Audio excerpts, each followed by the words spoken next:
Alléluia, Seigneur, merci pour ta grâce, Seigneur. Merci aux internautes qui nous suivent depuis déjà pas mal de temps. Que vraiment le Seigneur vous bénisse aussi richement derrière vos écrans.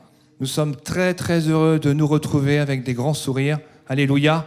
Soyez vraiment richement bénis, frères et sœurs. Et on voudrait vraiment, Seigneur, te remercier, te louer, t'adorer. Parce que c'est toi, Seigneur, qui fais encore, une fois de plus, notre joie. Et ce matin, Seigneur, il n'y aura pas de limite pour te louer et t'adorer parce que tu es vraiment Dieu. Et nous sommes très heureux de t'appartenir, Seigneur. Alors merci vraiment de continuer, Seigneur, à nous aider à marcher encore avec toi au quotidien, Seigneur. Sois loué et sois adoré. Amen. Jésus, merci.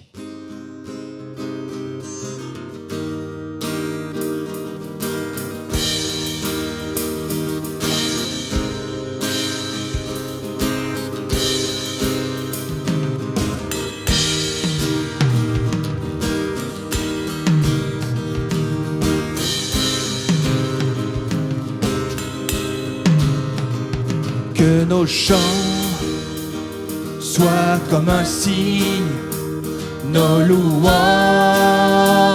un accueil. Nous sommes là pour toi. Nous sommes là pour toi. Que ton souffle vienne des cieux, nous remplir de ta vie. Nous sommes là pour toi. Nous sommes là pour toi. Nos cœurs sont ouverts au tien. Nous ne te cachons rien. Nous avons soif de toi. Tu es le Dieu saint, tout autre Dieu est vain. Oh, que ton feu descende. Que nos cris soient comme un hymne, que ton nom retentisse. Nous sommes là pour toi. Nous sommes là pour toi. Avec force. Avec force. Dis un seul mot et les morts revivront. Nous sommes là pour toi. Nous sommes là pour toi. Nos cœurs sont ouverts au tien, nous ne te cachons rien, nous avons soif de toi. Car tu es le Dieu saint, tout autre Dieu est vain. Oh, que ton feu descende. Nos cœurs sont ouverts au tien, nous ne te cachons rien, nous avons soif de toi. Tu es le Dieu saint, tout autre Dieu est vain. Oh, que ton feu descende. Nos cœurs sont ouverts au tien, nous ne te cachons rien, nous avons soif de toi. Car tu es le Dieu saint, tout autre Dieu est vain. Oh, que ton feu descende.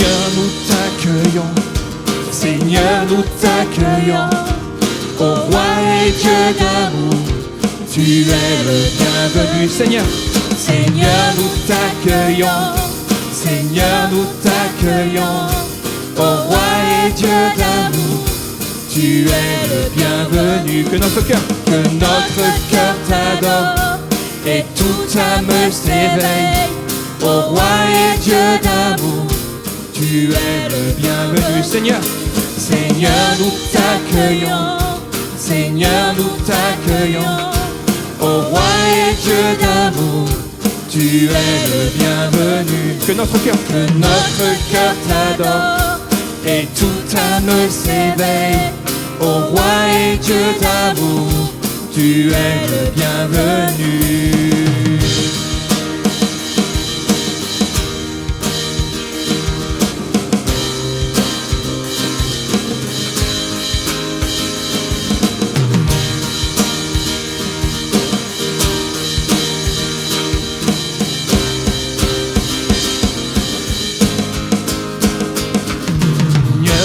T'accueillons, Seigneur, nous t'accueillons, ô roi et Dieu d'amour, tu es le bienvenu. Seigneur, nous t'accueillons, Seigneur, nous t'accueillons, ô roi et Dieu d'amour, tu es le bienvenu. Seigneur, nous t'accueillons, Seigneur, nous t'accueillons, ô roi et Dieu d'amour, tu es le bienvenu. Seigneur, Seigneur, nous t'accueillons, Seigneur, nous t'accueillons, ô roi et Dieu d'amour, tu es le bienvenu.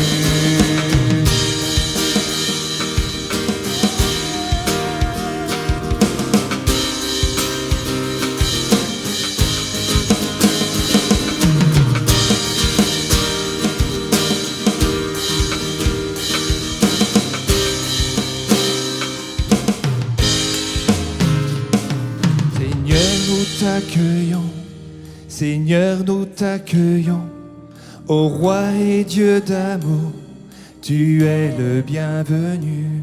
Seigneur, nous t'accueillons, Seigneur, nous t'accueillons, ô roi et Dieu d'amour, tu es le bienvenu.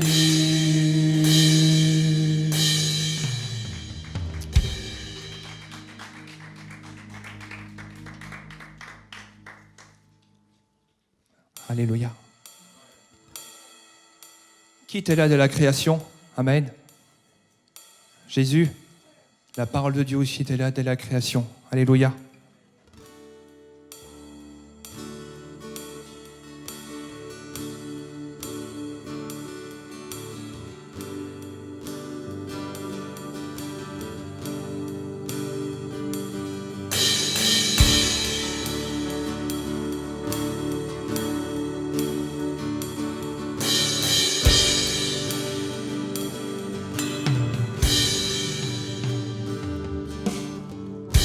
Tu étais là dès la création, Fils unique du Dieu très haut.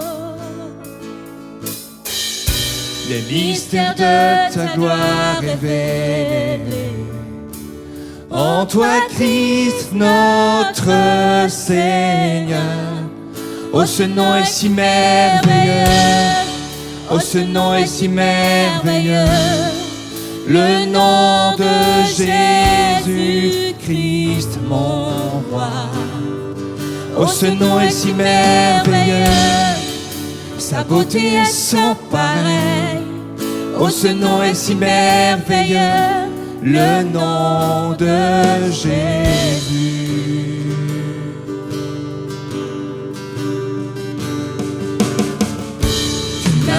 Voulu les cieux sans nous. Alors Jésus, tu es venu. Ton amour a vaincu mon péché. Plus rien ne peut nous séparer. Oh, ce nom est si glorieux. Oh, ce nom est si glorieux. Le nom de Jésus-Christ, mon roi. Oh, ce nom est si glorieux, sa beauté est sans pareil. Oh, ce nom est si glorieux, le nom de Jésus. Oh, ce nom est si glorieux, le nom de Jésus.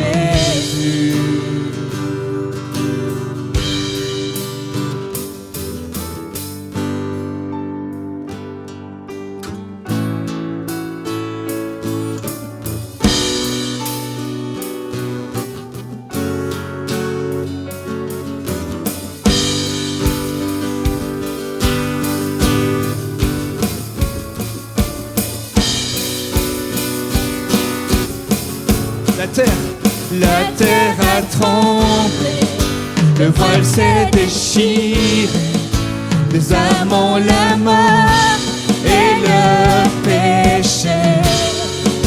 Les cieux chantent ta gloire, l'écho de ta victoire, car tu es le roi ressuscité. Tu es sans rival, tu es sans égal, Dieu tu triomphes à tout jamais. À toi soit le règne, à toi soit la gloire, car ton nom surpasse tout autre nom. Oh, ce nom est victorieux, oh, ce nom est victorieux, le nom de Jésus-Christ, mon roi.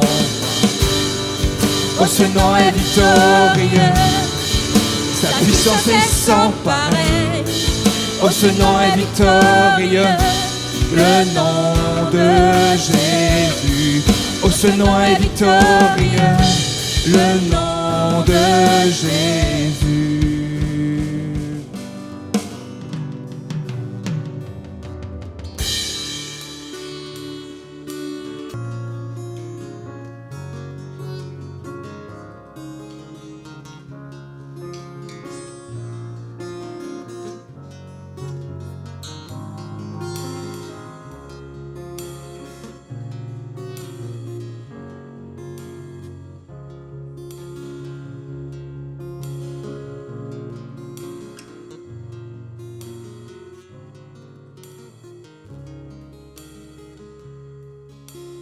Je louerai l'Éternel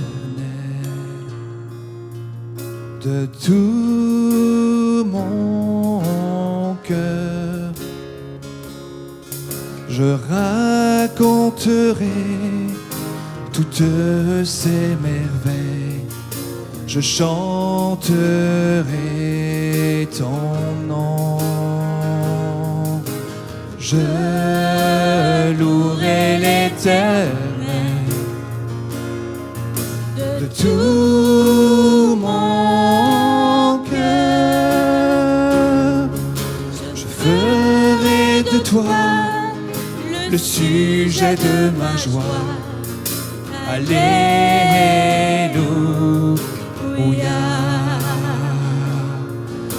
Alléluia. Encore une fois ensemble. Je louerai l'Éternel de tout mon cœur. Je ferai de toi le sujet de ma joie. Alléluia.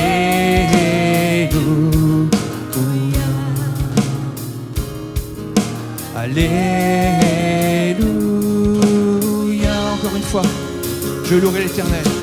Je louerai l'Éternel de tout mon cœur. Je raconterai toutes ses merveilles. Je chanterai ton nom. Je louerai l'Éternel de tout mon cœur. Je ferai de toi le sujet de ma joie. Alléluia.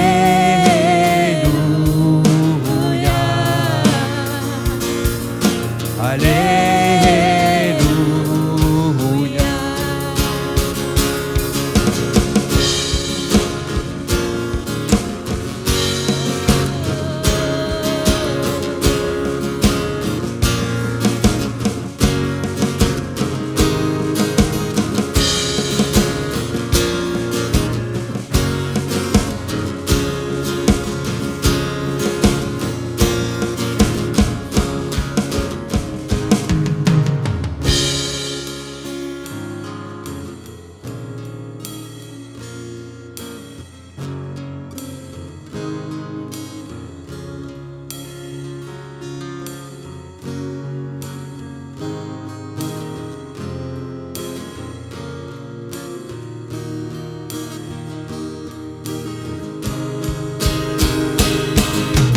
Je louerai l'Éternel de tout mon cœur. Je raconterai toutes ces merveilles. Je chanterai ton nom. Je louerai l'Éternel de tout mon cœur. Je ferai de toi le sujet de ma joie. Alléluia.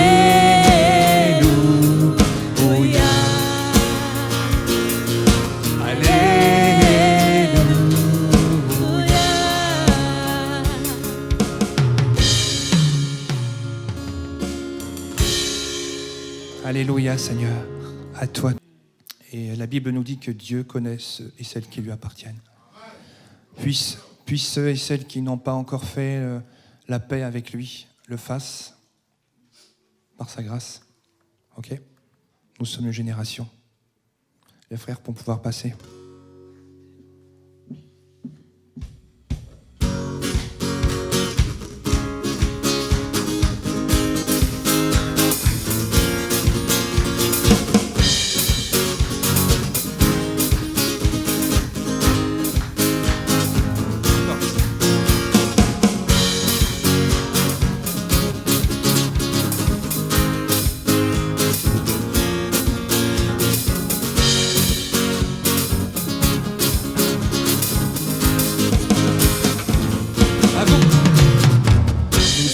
Génération choisie, appelée pour montrer son excellence. Tout ce dont j'ai besoin, Dieu me l'a donné. Je sais qui je suis. Encore. Nous sommes une génération choisie, appelée pour montrer son excellence. Tout ce dont j'ai besoin, Dieu me l'a donné. Je sais qui je suis. Je sais qui je suis en Christ, ce que j'ai en Christ, où je suis en Christ. Je sais qui je suis, je sais qui je suis en Christ, ce que j'ai en Christ, où je suis en Christ. Je marche avec puissance, j'accomplis les miracles, je vis une vie de faveur. Je sais qui je suis. Je marche avec puissance, j'accomplis les miracles, je vis une vie de faveur. Je sais qui je suis. Oh, oh, oh, oh, oh, oh, oh, oh. Je sais qui je suis. Oh, oh, oh, oh, oh, oh. Je sais qui je suis. Nous sommes une génération choisie, appelée pour montrer son excellence. Tout ce dont j'ai besoin, Dieu me l'a donné. Nous sommes une génération choisie, appelée pour montrer son excellence. Tout ce dont j'ai besoin, Dieu me l'a donné. Je sais qui je suis. Je sais qui je suis en Christ, ce que j'ai en Christ, où je suis en Christ. Je sais qui je suis. Je sais qui je suis en Christ, ce que j'ai en Christ, où je suis en Christ. Je sais qui je suis. Je marche avec puissance, j'accomplis des miracles, je vis une vie de faveur. Je sais qui je suis. Je marche avec puissance, j'accomplis des miracles, je vis une vie de faveur. Je sais qui je suis. Oh, oh, oh, oh, oh, oh, oh, oh, oh. Je sais qui je suis. Oh, oh, oh, oh, oh, oh, oh. Je sais qui je suis.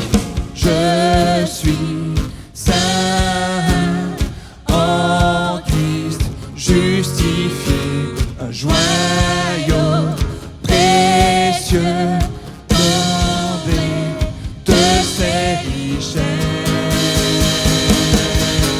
Je marche avec puissance, j'accomplis les miracles, je vis une vie de faveur. Je sais qui je suis.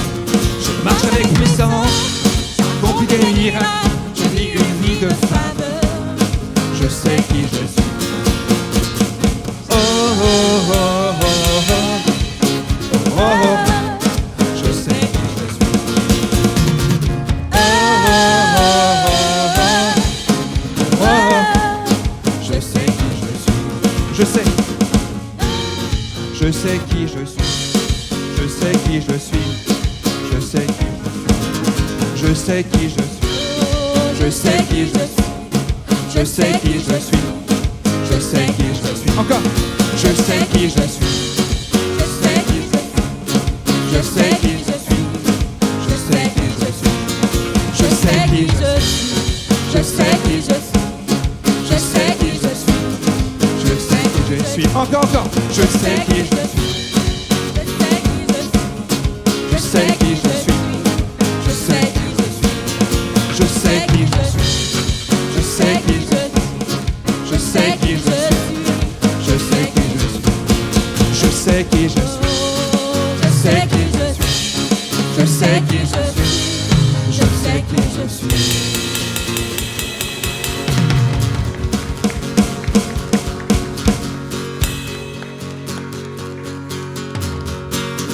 Oh, oh, oh, oh, oh, oh, oh, oh. Je sais qui je suis. Oh, oh, oh, oh, oh, oh, oh. Je sais qui je suis.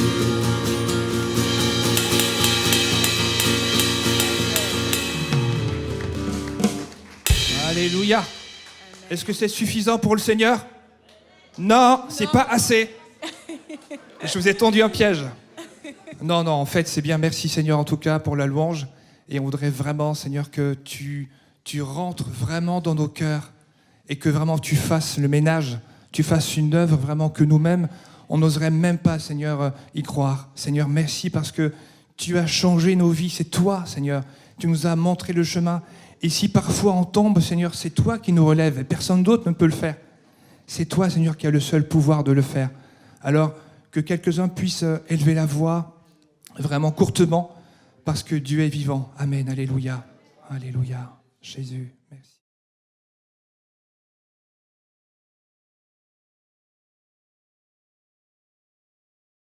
Bonjour, chers frères et sœurs, heureux de nous retrouver ensemble dans la présence de Dieu. Je salue les personnes qui nous visitent, soyez les bienvenus au milieu de nous. Notre prière, c'est que nous puissions passer ensemble de bons moments dans la présence de Dieu. Nous saluons aussi les internautes, ceux qui nous suivent sur les réseaux sociaux, que cette bénédiction que nous réclamons ici puisse aussi les toucher. Amen. J'aimerais que nous puissions ouvrir la parole de Dieu dans le livre de l'Apocalypse, chapitre 2. On va continuer en méditant la pensée que le Seigneur adresse aux églises. Apocalypse, si vous avez vos Bibles, vous pouvez suivre, mais vous pouvez aussi suivre, je vois que c'est affiché. Amen. Écrit à l'ange de l'église d'Éphèse, voici ce que dit celui qui tient les 7 étoiles dans sa main droite, celui qui marche au milieu des 7 chandeliers d'or. Je connais tes œuvres, ton travail et ta persévérance. Je sais que tu ne peux supporter les méchants, que tu as éprouvé ceux qui se disent apôtres et qui ne le sont pas, et que tu les as trouvés menteurs. Que tu as de la persévérance, que tu as souffert à cause de mon nom, et que tu ne t'es point lassé. Mais ce que j'ai contre toi, c'est que tu as abandonné ton premier amour. Souviens-toi donc d'où tu es tombé, repens-toi et pratique tes premières œuvres. Sinon, je viendrai à toi et je t'ôterai ton chandelier de sa place, à moins que tu ne te repentes. Toi pourtant ceci, c'est que tu hais les œuvres des Nicolaïtes, œuvres que je hais aussi. Que celui qui a des oreilles entende ce que l'Esprit dit aux églises. À celui qui vaincra, je donnerai à manger de l'arbre de vie qui est dans le paradis de Dieu. Amen.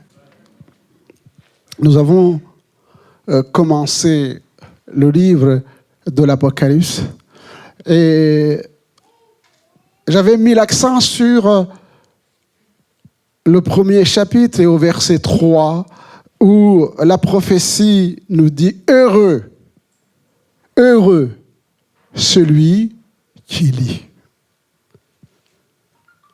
Qui lit les magazines?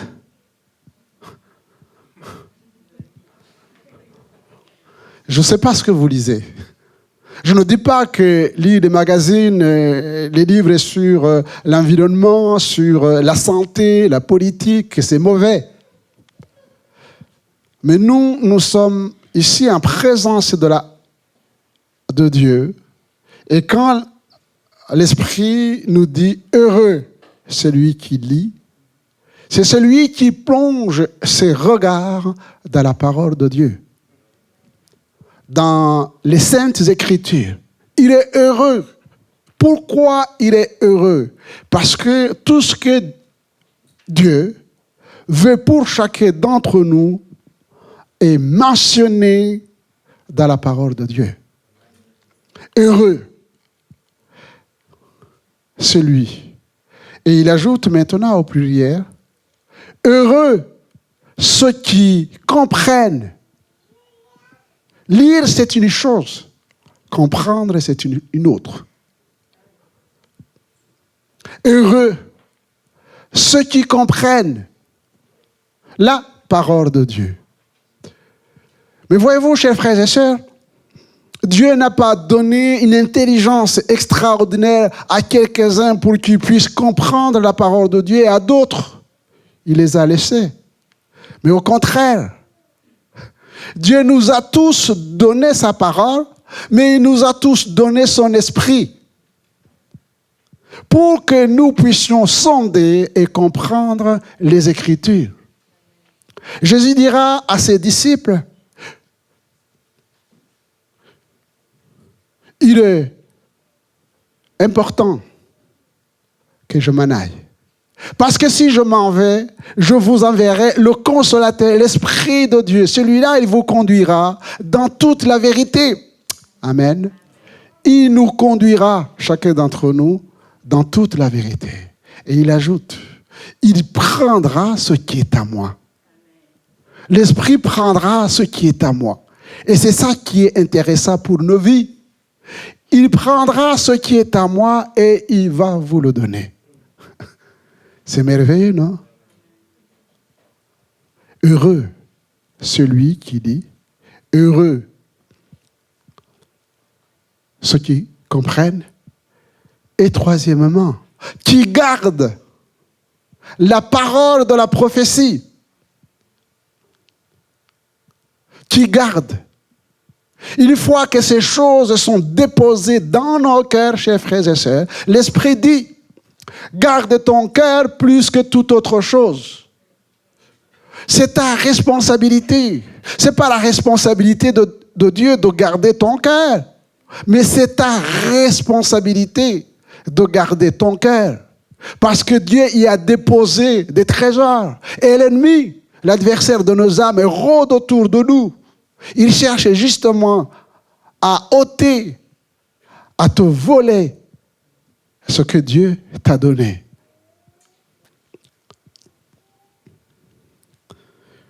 Cette parole, nous la retrouvons dans la bouche de Dieu quand il a choisi Josué pour remplacer Moïse. La tâche était immense. Conduire le peuple de Dieu. Et ce n'était pas facile pour Josué parce qu'il avait vu comment ce peuple a été rebelle sous la conduite de Moïse. Et lui, il ne se considérait pas comme égal à Moïse. Il était tétanisé par cette responsabilité de conduire un peuple au cou raide, roide. Mais le Seigneur va lui dire une chose qu'il nous adresse ce matin. Il va l'encourager. Et nous sommes encouragés, chers frères et sœurs. Il va lui dire, ne t'épouvantez point, ne t'effraie point. Non seulement je suis avec toi, mais je te donne ce livre. Que ce livre de la loi ne s'éloigne point de ta bouche. Médite-les jour et nuit. Écoutez-moi bien, chers frères et sœurs. À Josué comme à chacun d'entre nous. Médite-les jour et nuit. On retrouve les termes lire, comprendre et garder. Pour agir fidèlement selon ce qui est écrit. Agir fidèlement selon ce qui est écrit. Et la conséquence est là. C'est alors que tu réussiras dans toutes tes entreprises. C'est alors que tu réussiras. Si nous voulons la réussite, eh bien, nous sommes appelés à méditer la parole de Dieu jour et nuit. La deuxième chose que nous avons soulignée, c'est l'importance de s'humilier devant celui qui nous a sauvés et qui a fait de nous des sacrificateurs pour Dieu son Père. S'humilier.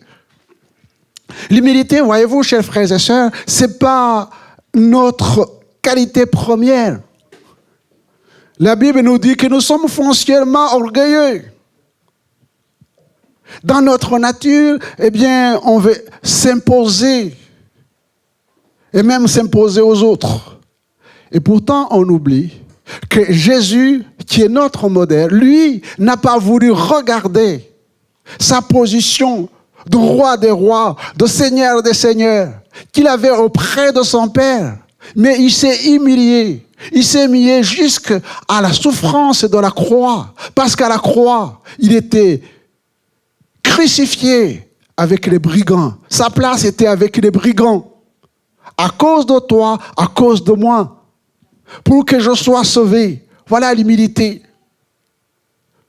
Subir les outrances, les moqueries, les injures, les crachats, pour toi, pour moi. Qui d'entre nous aurait accepté sans réagir ces choses? L'importance, mais aussi la joie d'être touché par le Seigneur. Nous avons vu que Jésus s'est approché de Jean alors que c'était un vieillard.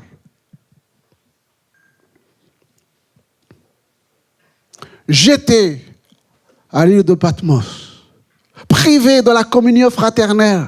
On ne lui a pas donné des gens pour le servir. Il a été exilé sur une île déserte, seul. Mais il n'était pas seul. Il était avec Dieu. Le Seigneur l'a touché. Avant de recevoir cette grande révélation qui est l'Apocalypse, le Seigneur l'a touché. Il dit, ne crains pas. C'est une grâce d'être touché par le Seigneur. Et nous avons accès auprès du trône de la grâce. Désormais, en Christ, nous avons l'accès auprès du trône du Seigneur. Mais aussi la grâce de comprendre les mystères parce qu'ils nous sont révélés par le Saint-Esprit. Il n'y a plus de mystère. Ce qui est caché n'est pas pour nous. Mais quand Dieu désire se révéler, eh bien, il lève le voile et on comprend ce que Dieu veut nous dire. Dans cette parole adressée à l'église d'Éphèse, nous voyons, si tu peux mettre le texte, eh bien, nous voyons Apocalypse chapitre 2, nous voyons la position de notre Seigneur, Jésus. Il est au milieu de son Église. Celui qui marche au milieu de cette chandelier. On ne voit pas quelqu'un qui est assis. Mais il est au milieu de son Église. Il porte son Église. Il tient son Église dans sa main.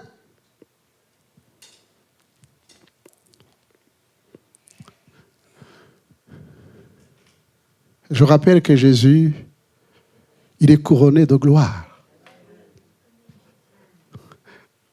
Je ne pense pas qu'il y a au milieu de nous quelqu'un qui pense que Jésus, c'est ce petit Jésus qu'on nous montre à la crèche, ou alors que certains ont oublié de descendre de la croix. Mais notre Seigneur, il est glorifié. Il est assis. Il contrôle tout. Il contrôle tout. Il a autorité sur tout. Et ce qu'il nous demande, voyez-vous, chers frères et sœurs, c'est de lui faire confiance. C'est de lui faire confiance.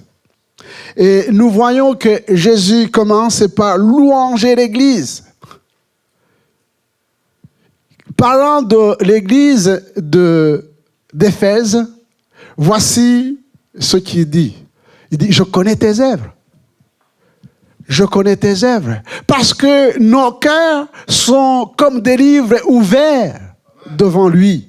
Je connais tes œuvres. Je connais ton travail et ta persévérance. Je connais. Je sais que tu ne peux pas supporter les méchants. Jésus ne flatte pas l'église d'Éphèse. Jésus ne flattait pas l'église d'Éphèse. C'est cette prière du psaume 139 que nous connaissons, 23, quand David disait « Seigneur, sonde-moi et connais mon cœur. Éprouve-moi et connais mes pensées. Regarde, Seigneur, je ne vais rien cacher. Regarde si je suis sur une mauvaise voie. Et si je suis sur une mauvaise voie, Seigneur, parce que toi tu connais tout et que tu peux tout, eh bien, ramène-moi sur la voie de l'éternité. Ramène-moi sur la voie de l'éternité. D'abord, ce que Dieu approuve dans l'église d'Éphèse, premièrement, c'est le travail qui est bien fait. Amen. Sinon, nous ne savons pas apprécier le travail de l'église. Le Seigneur sait apprécier. Il dit, je suis fier de vous, je suis content de votre travail. Quel est le travail de l'église d'Éphèse? Quel est le travail de notre église? Eh bien, la première chose, c'est d'abord de nous rassembler et de nous exhorter, l'exhortation. Exhortons-nous à rester fidèles à celui qui nous a sauvés. Amen. Le travail de l'Église, c'est aussi l'enseignement. C'est l'enseignement. Allez, faites de toutes les nations les disciples. C'est l'évangélisation. Enseignez-les. C'est notre travail. À observer la parole de Dieu. Le travail qui est fait au milieu des enfants, c'est le travail que le Seigneur voit. Tout ce que nous faisons pour la gloire de Dieu, le Seigneur le voit et l'approuve.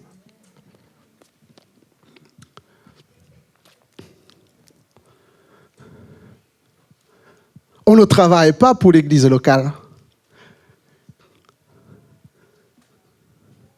On ne travaille pas pour plaire au pasteur. Parce que si le pasteur, lui, ne travaille pas comme le Seigneur, il est complètement à côté. Mais nous travaillons tous pour le Seigneur. Nous travaillons pour le Seigneur.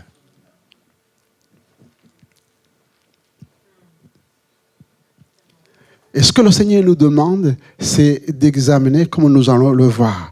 Le travail qui est bien fait. La deuxième chose, c'est la persévérance.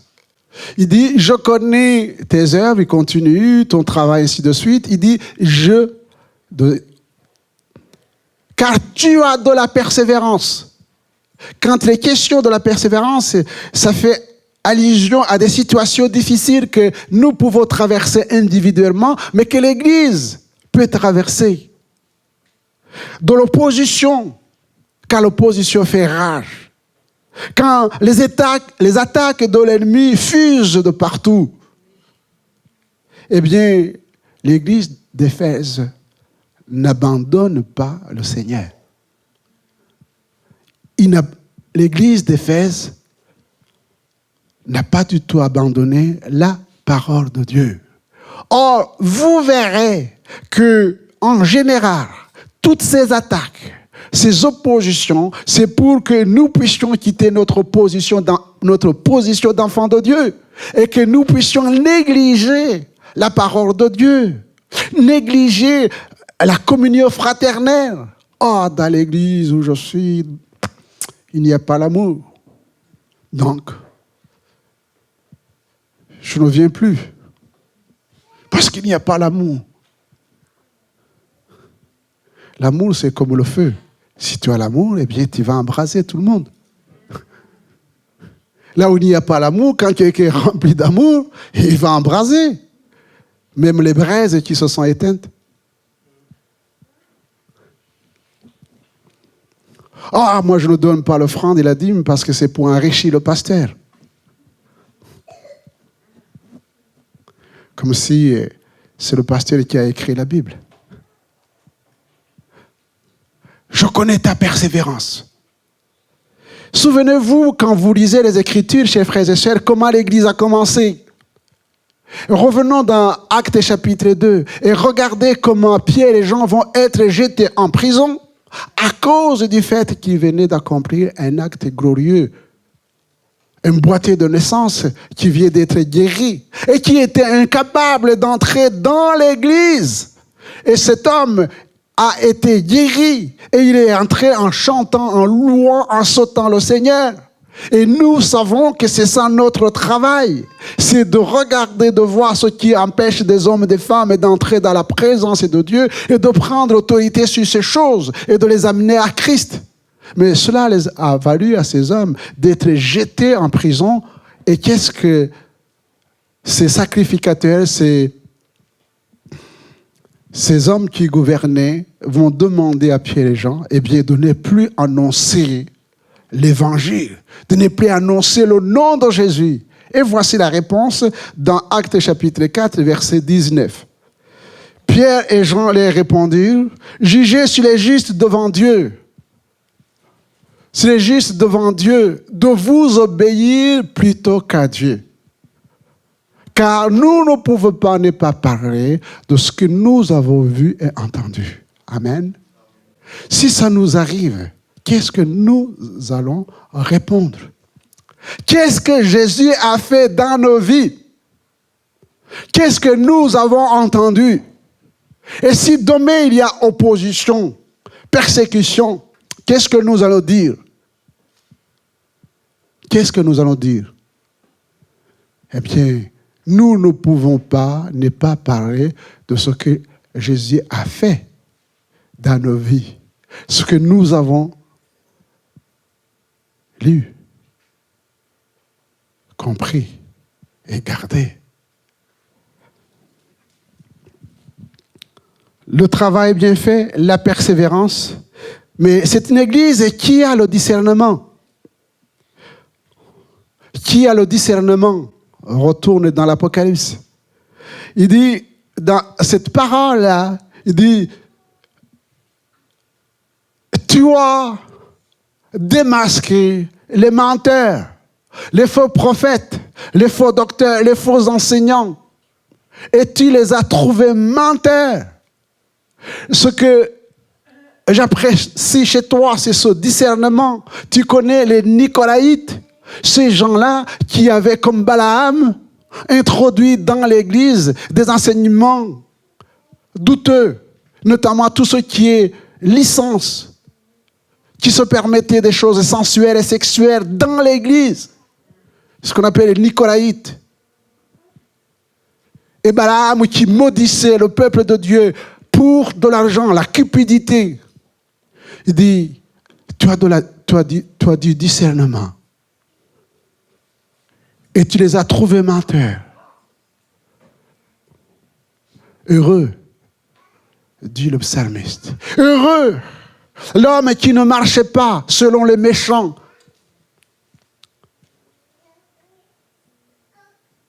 Heureux. Qui ne s'arrête pas sur le chemin des péchés, qui ne s'assied pas en compagnie de moqueurs. Tu les as trouvés menteurs.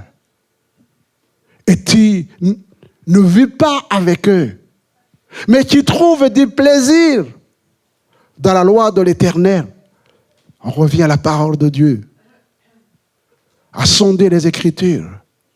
Et Jacques nous dit, ne vous contentez pas, ne vous bornez pas à écouter la parole de Dieu en vous trompant vous-même par de faux raisonnements.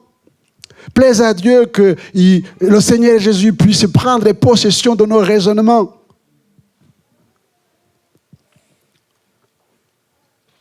Mais qui mettent en pratique la parole de Dieu. Et le psalmiste nous dit que celui qui fait comme ça, eh bien, il porte des fruits. Il porte des fruits. Une église capable de démasquer les faux prophètes, les faux docteurs, les faux docteurs. Et Jésus les qualifie de menteurs. Vous avez vu? Dans ce texte, il les qualifie de menteurs. Et si vous lisez, et je vous exhorte à lire l'évangile selon Jean et les épîtres de Jean, dans le chapitre 8, vous allez voir un échange de Jésus avec les Juifs. D'abord, il va dire, si vous demeurez dans ma parole, vous connaîtrez la vérité et la vérité vous affranchira. Et les Juifs lui disent, mais nous affranchis de quoi? Nous sommes des enfants d'Abraham. Nous sommes des enfants d'Abraham. Nous n'avons pas de péché.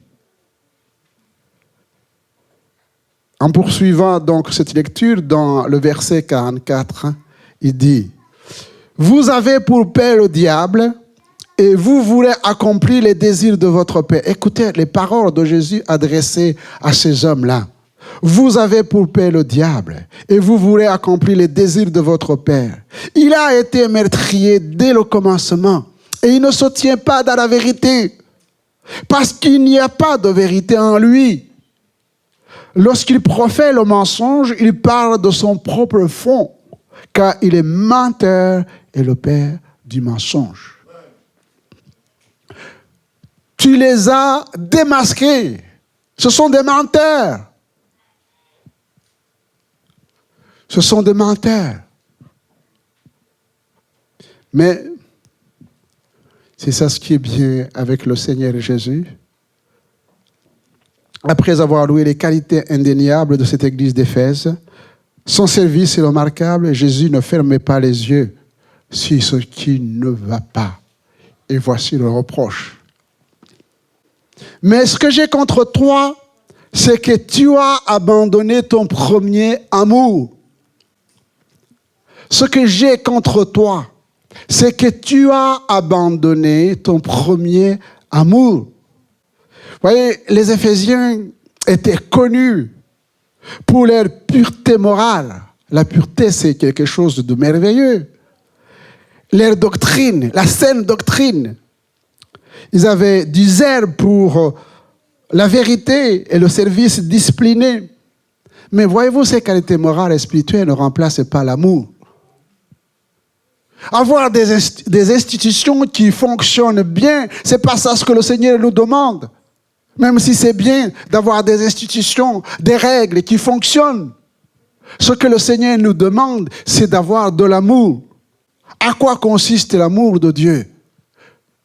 Qui est reproché aux Éphésiens et qui nous est reproché. Parce que quand nous étudions toutes ces églises, eh bien, on voit des facettes de toutes les églises universelles.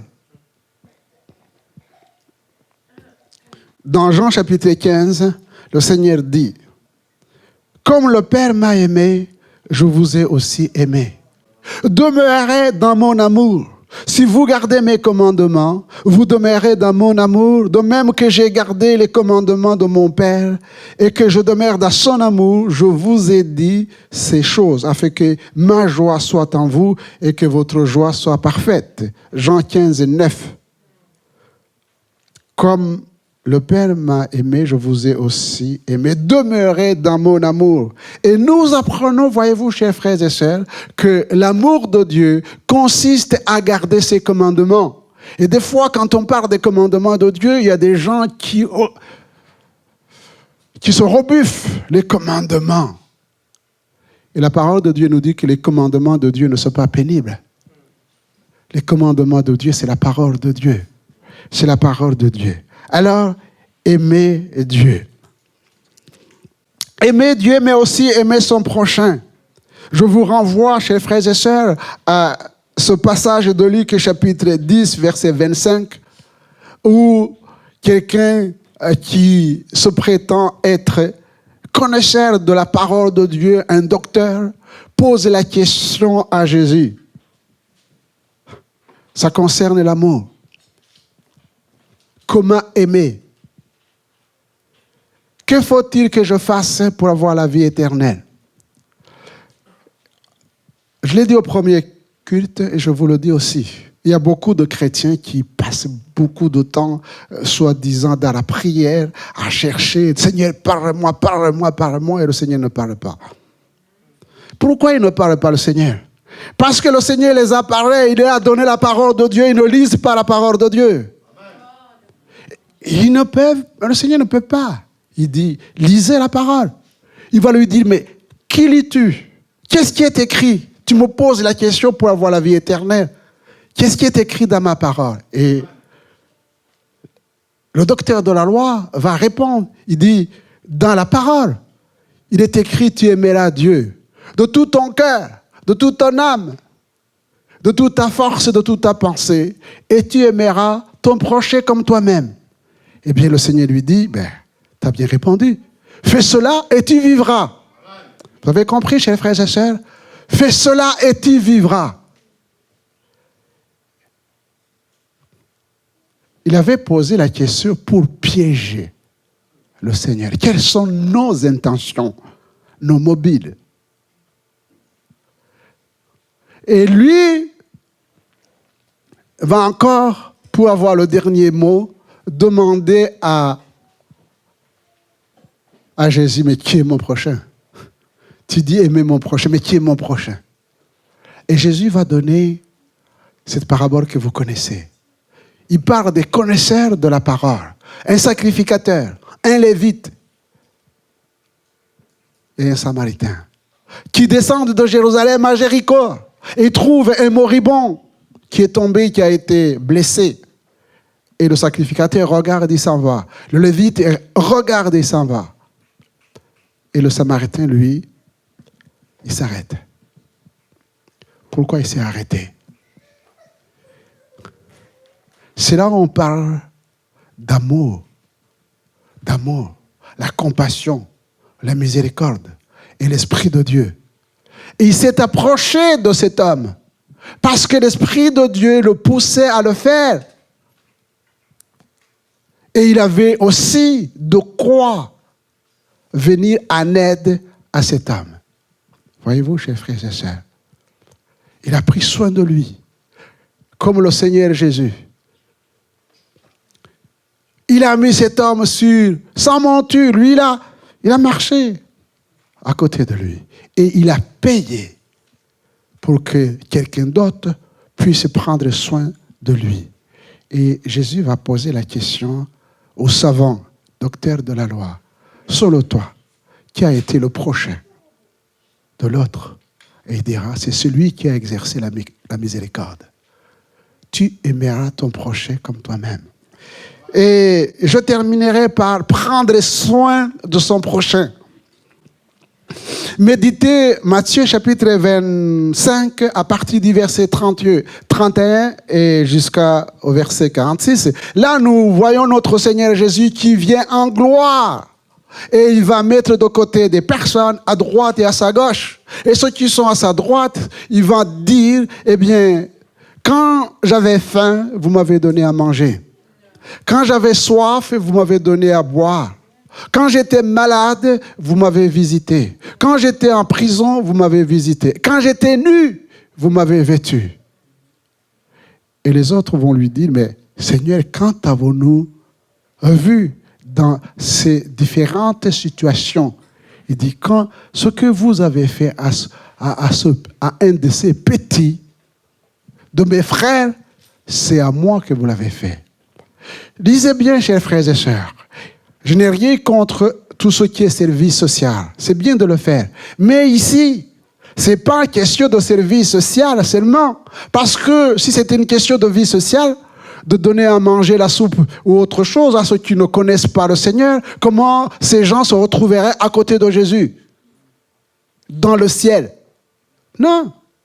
Ce sont des frères et sœurs en Christ qui sont dans le besoin, que nous devons secourir. Que nous devons secourir.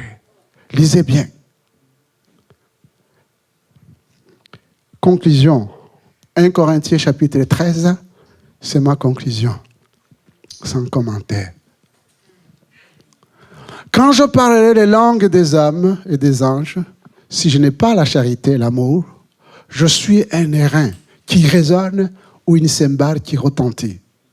Et quand j'aurai les dons de prophétie, la science de tous les mystères et toute la connaissance, quand j'aurai même toute la foi jusqu'à transporter des montagnes, si je n'ai pas la charité, je ne suis rien. Et quand je distribuerai tous mes biens pour la nourriture des pauvres, quand je livrerai même mon corps pour être brûlé, et si je n'ai pas la charité, cela ne me sert de rien. La charité est patiente, elle est pleine de bonté. La charité n'est point envieuse. La charité ne se vante point et ne s'enfle point d'orgueil. Elle ne fait rien de malhonnête. Elle ne cherche point son intérêt, elle ne s'irrite point et ne soupçonne point le mal. Elle ne se réjouit point de l'injustice, mais elle se réjouit de la vérité.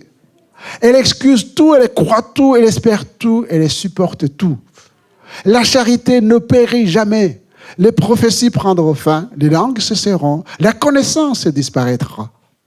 Car nous connaissons en partie et nous prophétisons en partie. Mais quand ce qui est parfait sera venu, ce qui est partiel disparaîtra. Lorsque j'étais enfant, je parlais comme un enfant, je pensais comme un enfant, je raisonnais comme un enfant. Lorsque je suis devenu homme, j'ai fait disparaître ce qui était de l'enfant. Aujourd'hui, nous voyons au moyen des miroirs, d'une manière obscure, mais alors nous verrons face à face. Aujourd'hui, je connais en partie, mais alors je connaîtrai comme j'ai été connu. Maintenant, donc, ces trois choses demeurent. La foi, l'espérance et la charité. Mais la plus grande de ces choses, c'est la charité. Ce que j'ai contre toi, c'est que tu as abandonné ton premier amour. La charité, c'est l'amour.